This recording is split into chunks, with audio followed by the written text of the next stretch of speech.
Hello students. आज की class में हम अपने रोटेशनल मोशन का जो चैप्टर हम कर रहे हैं उसको कंटिन्यू करेंगे। Next topic, work done in rotational motion. Work done in rotational motion.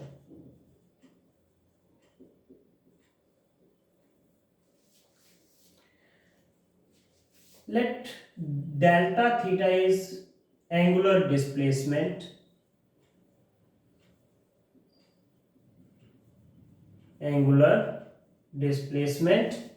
और सपोज इसको कवर करने में टाइम लगा है डेल्टा टी, तो covered in time delta T, और हम मान लेते हैं जो टाउ है वो है टॉर्क। टाउ जो है वो है टॉर्क एक्टिंग ऑन द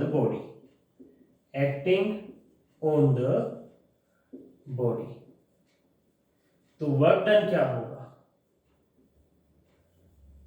जैसे ट्रांसलेशनल मोशन में होता है force into displacement. Translational motion में वर्क डन आप कैसे डिफाइन करते हो? Force into displacement. तो यहां वर्क डन क्या होगा? Torque into angular displacement. तो डेल्टा डब्ल्यू मैं इसको लिख देता हूं, it will be delta theta into tau, torque into angular displacement delta theta. Work done की जो यूनिट्स होंगी इसकी वो भी जूल होंगी। वर्क डन किसी भी टाइप का हो उसकी यूनिट हमेशा जूल होगी। अगर आपको पावर भी निकालने के लिए पूछ लिया जाए तो पावर होता है वर्क डन अपॉन टाइम, यानी delta W by delta T. तो डेल्टा डब्ल्यू है tau into delta theta divide by delta T. तो मैं इसको लिख दे tau into delta theta by delta T. Delta theta by delta T क्या होता है? Angular velocity omega. तो P equal to power P equal to tau omega. Linear motion में आपके पास ऐसा ही एक्सप्रेशन था, power P equal to F into v, force into linear velocity.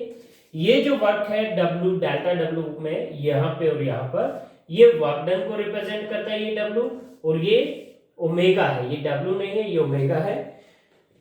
मैं आपके थोड़ा सा बेटर रिकॉग्निशन के लिए W को इस तरह से बना देता हूं,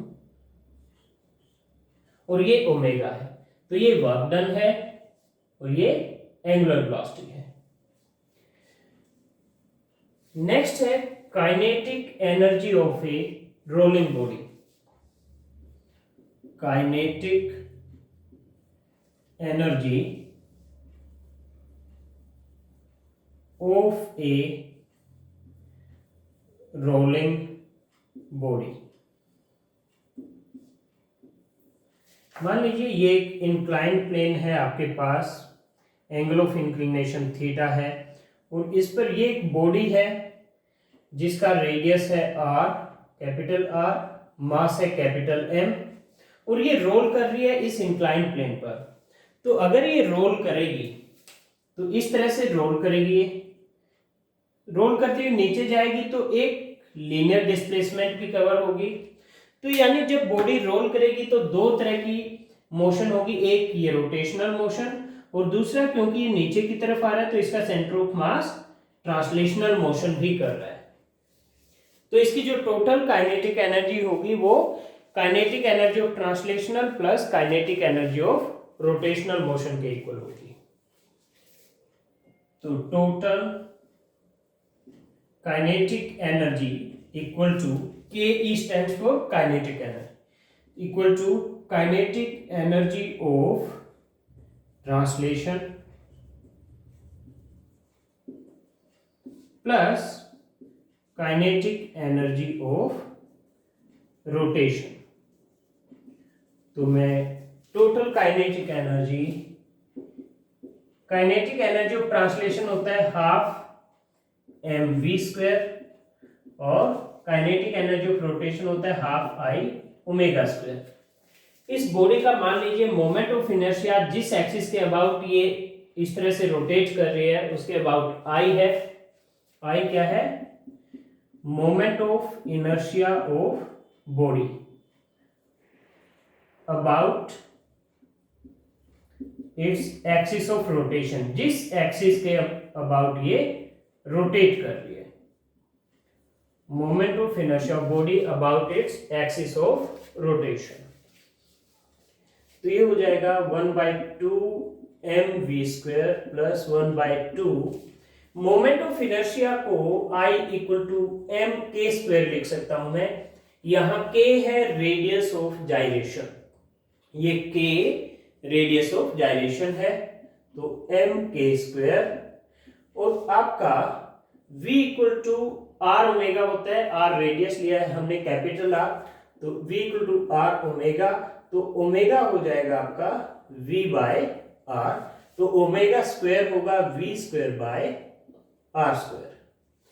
तो मैं 1/2 mv² दोनों में से कॉमन ले लेता हूं, तो फर्स्ट टर्म में सिर्फ 1 बचेगा, प्लस 1/2 mv² कॉमन ले लिया तो k² बाय r² बचेगा। तो ये होगी kinetic energy of a rolling body का रिजल्ट। अब हम एक और डेरिवेशन करेंगे, acceleration of a body rolling down an inclined plane. तो इसके लिए मुझे पहले ये सब इरेज करना पड़ेगा। आप ये सब नोट कर लीजिए अपनी नोटबुक में, मैं इसको इरेज कर देता हूं।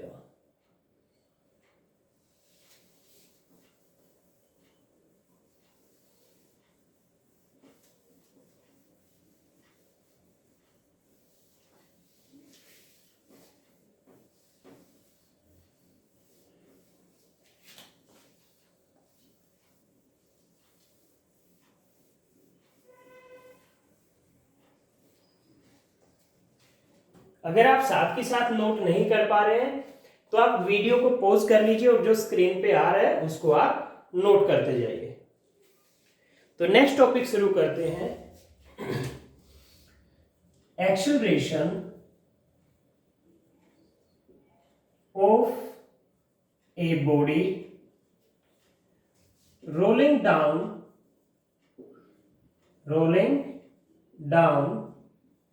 an inclined plane।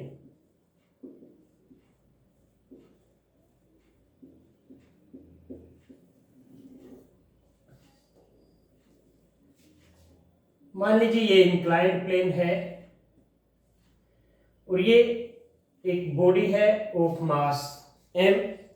थोड़ा सा इस डायग्राम को बड़ा बना देता हूं सो दैट आपको समझ आ जाए अच्छे से, और इंक्लिनेशन भी थोड़ा ज्यादा दिखा देते हैं। ये एक बॉडी है ऑफ मास m और इसका रेडियस है कैपिटल R। ये रोल कर रही है इस तरह से डाउनवर्ड, तो क्या होगा, रोल करके नीचे की तरफ जाएगी, नीचे की तरफ जाएगी तो नीचे की तरफ एक एक्सेलरेशन होगी a। ये हमें कैलकुलेट करना है। मान लीजिए ये एंगल थीटा है, इसका मास m है, तो इस पर mg डाउनवर्ड एक्ट करेगा।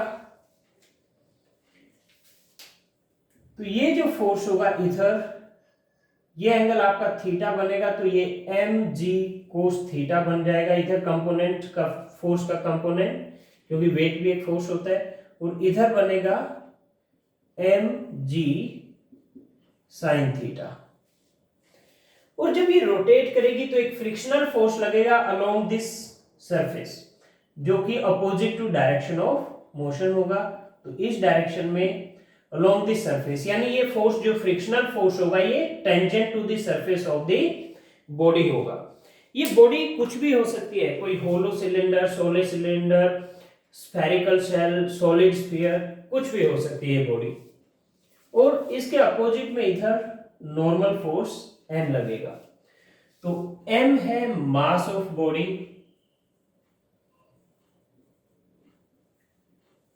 r रेडियस ऑफ बॉडी, ये body cylinder, sphere, ring, disc कुछ भी हो सकती है, और ये जिस एक्सिस के अबाउट रोटेट कर रही होगी, जैसे अभी हमें लग रहा है इस डायग्राम को देख के इस एक्सिस के अबाउट रोटेट कर रहे हैं, पेन जो एक्सिस को रिप्रेजेंट कर रहा है, तो इस एक्सिस के अबाउट हम मान लेते हैं मोमेंट ऑफ इनर्शिया है I, moment of inertia of body about its axis of rotation.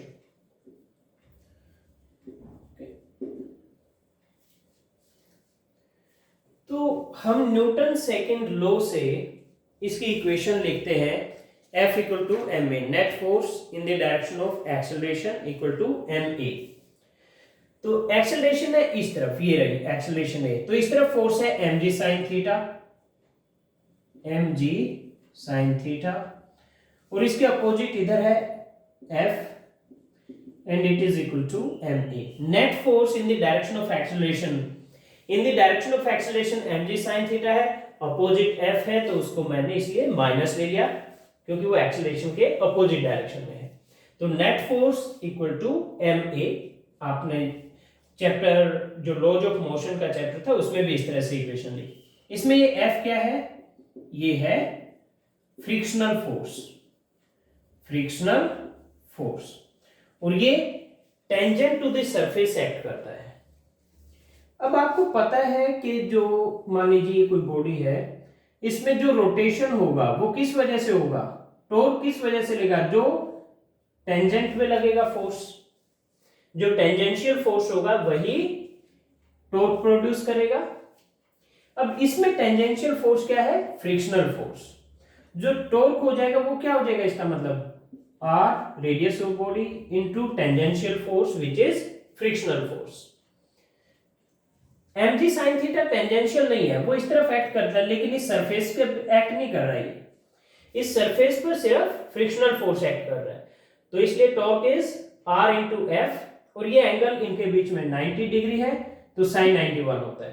तो R radius of body, F frictional force, और टॉर्क I अल्फा के इक्वल भी होता है। तो यहां से फ्रिक्शनल फोर्स आ जाता है I alpha by R, I alpha by R, लेकिन A equal to R alpha होता है, तो अल्फा आ जाता है यहां से A बाय R। तो मैं अल्फा की अगर ये वैल्यू रखूं A बाय R, तो फ्रिक्शनल फोर्स आ जाएगा I A bye R into R square. Alpha की वैल्यू रखती मैंने A बाय R यहां पर, तो फ्रिक्शनल फोर्स आ गया I A bye R square. मैं यहां वैल्यू रख देता हूं, तो mg sin theta minus I A bye R square equal to ma। अब मैं A की टर्म एक तरफ ले लेता हूं, बिना A की टर्म एक तरफ, mg sin theta is equal to ma plus I A bye R square. I की मैं वैल्यू रख देता हूं m k square, mg sin theta is equal to ma plus I की वैल्यू है m के स्क्वायर, k क्या है, radius of gyration, I equal to m k square, k is radius of gyration into a bye r square. m दोनों तरफ cancel हो जाएगा, तो g sin theta is equal to, इसमें से a common ले लीजिए, तो पहली टर्म में सिर्फ 1 बचेगा, दूसरी में k square by r square. तो यहां से a आ गया आपका g sin theta divide bye ये 1 plus k square by r square, नीचे चला जाएगा उधर, तो 1 plus k square by r square. तो ये होगा acceleration of a body rolling down an inclined plane. For example, if body is a solid cylinder, body is a solid cylinder, तो moment of inertia क्या होगा, 1/2 mr square. वो cylinder इस तरह से रोटेट करता हुआ जाएगा नीचे, तो इस एक्सिस के अबाउट जो टिप रिप्रेजेंट कर रही है, इस एक्सिस के अबाउट मोमेंट ऑफ इनर्शिया क्या होगा 1/2 mr²। इसको m k स्क्वायर के इक्वल रख दो, तो यहां से k स्क्वायर क्या आ गया r²/2 और k स्क्वायर बाय r² क्या आ गया आपका 1/2। ये वैल्यू यहां पे रखते हैं अगर a equal to g sin theta divide by 1 + 1/2, तो g sin theta divide by 1 + 1/2 क्या होता है 3/2। तो ये 2 ऊपर चला जाएगा, तो ये आ जाएगा 2/3 g sin थीटा। तो ये एक्सेलरेशन आ जाएगा अगर आपकी बॉडी सॉलिड सिलेंडर है। सॉलिड स्फीयर हो तो मोमेंट ऑफ इनर्शिया क्या होगा 2/5 mr² equal to m k²। तो इसमें k²/r² आपका आ जाएगा 2/5। तो इस तरह से अलग अलग बॉडीज के लिए for different axis of rotation k²/r² की डिफरेंट वैल्यूज आएंगी। वो वैल्यूज आप इस फॉर्मूला में रखिए, एक्सेलरेशन की वैल्यू आ जाएगी। थीटा की वैल्यू आपको क्वेश्चन में दी हुई मिलेगी। तो ये था हमारा topic acceleration of a body rolling down an inclined plane. तो अब हम एक न्यूमेरिकल करते हैं, तो मैं इसको इरेज करके पहले आपके लिए एक न्यूमेरिकल लिख देता हूं। तो स्टूडेंट्स मैंने आपके लिए न्यूमेरिकल लिख दिया है। ए solid cylinder of radius 4 centimetre and mass 250 gram rolls down an inclined plane having sin theta equal to 1/10. Calculate acceleration and total energy of cylinder after 5 seconds. यहाँ दिया जो इंक्लाइंड प्लेन के लिए साइन थीटा है वो 1/10 है, यानी ये अगर आपका इंक्लाइंड प्लेन है, ये एंगल थीटा है, तो ये 1 मीटर होगा, तो ये 10 मीटर, क्योंकि साइन थीटा क्या होगा परपेंडिकुलर बाय हाइपोटेन्यूज। तो रेडियस दिया हुआ है 4 सेंटीमीटर, मास दिया हुआ है 250 ग्राम। तो हम इसको पहले मीटर और किलोग्राम में लिख लेते हैं। ये हो गया 0.04 मीटर और 250 ग्राम, इसको आप किलोग्राम में लिखोगे तो 0.25 किलोग्राम। तो एक्सेलरेशन ये जब रोल करेगा डाउनवर्ड तो इस तरफ एक्सेलरेशन होगा, और एक्सेलरेशन हमने अभी इससे पहले जो डेरिवेशन किया था acceleration of a body rolling down inclined plane, तो लास्ट में हमने कैलकुलेट किया था a equal to 2/3 g sin theta for a solid cylinder. हमने सॉलिड सिलेंडर का एग्जांपल लिया था और उसमें a था आपका 2/3 g sin theta.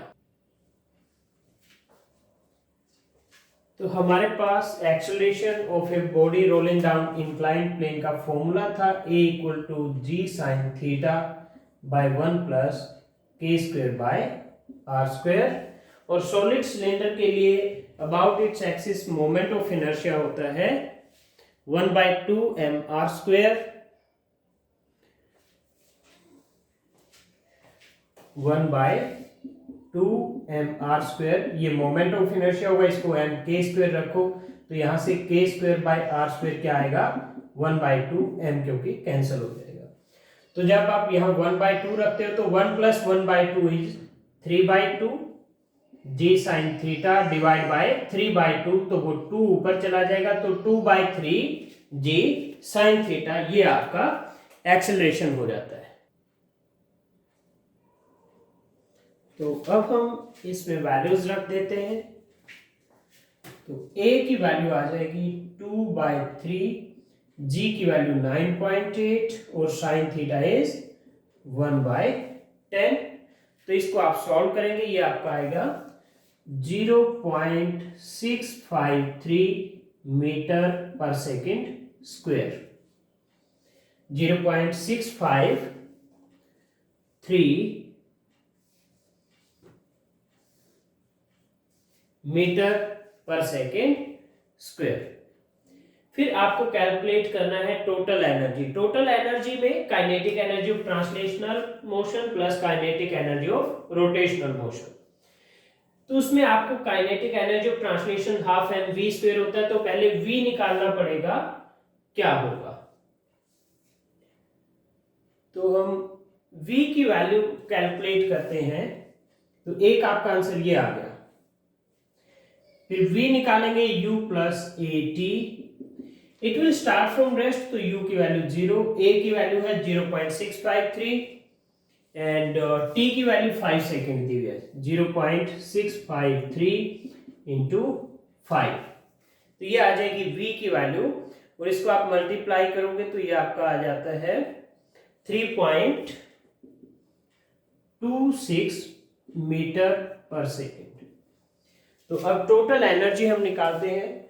Total energy होगी kinetic energy of translational which is 1/2 mv² plus kinetic energy of rotation which is 1/2 I ω²। I की मैं वैल्यू रख देता हूं 1/2 mr² और 1/2 mv² plus 1/2 I is 1/2 mr², और ओमेगा की जगह मैं क्या रखूं, v equal to r omega होता है, तो ओमेगा को मैं लिख देता हूं v/r, तो ओमेगा स्क्वायर को मैं लिख दूंगा v²/r²।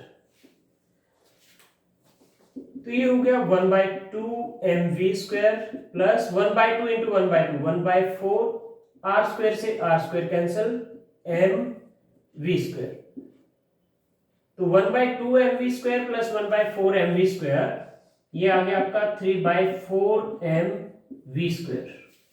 अब मैं m और v की वैल्यू रख देता हूं, m की वैल्यू है 0.25 और v की वैल्यू है 3.26, 3/4 इंटू 0.25 इंटू 3.26 का स्क्वायर, तो आप 3.26 का स्क्वायर निकालिए, उसको 0.25 से मल्टीप्लाई कीजिए और फिर उसको 3/4 से मल्टीप्लाई कीजिए, तो आपका सॉल्व करके जो आंसर आएगा वो होगा अप्रोक्सीमेटली 2 जूल।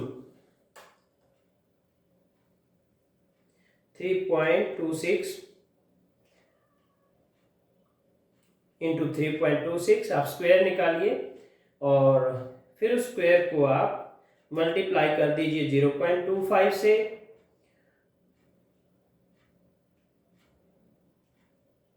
तो ये 1.9926, so this is approximately 2 joule आ जाता है, 1.9926, तो उसको आप राउंड ऑफ करेंगे तो that is approximately 2 joule, that is your answer. तो ये था numerical kinetic energy of a rolling body और acceleration of a body rolling down an incline plane से रिलेटेड। इसी तरह के और भी न्यूमेरिकल आपको मिल जाएंगे अपनी बुक में, आप वहां से प्रैक्टिस कीजिए, और इसके साथ ही हमारा रोटेशनल मोशन चैप्टर खत्म हो जाता है। तो नेक्स्ट क्लास में हम नेक्स्ट चैप्टर के साथ मिलेंगे, तो आप इस चैप्टर को अच्छे से प्रैक्टिस कीजिए। जो भी आपको प्रॉब्लम हो उसके लिए आप हमें लिख दीजिए मेल के थ्रू या व्हाट्सएप के थ्रू, या आप कमेंट्स में लिख सकते हैं, और आप अच्छे से प्रिपेयर कीजिए इस चैप्टर को।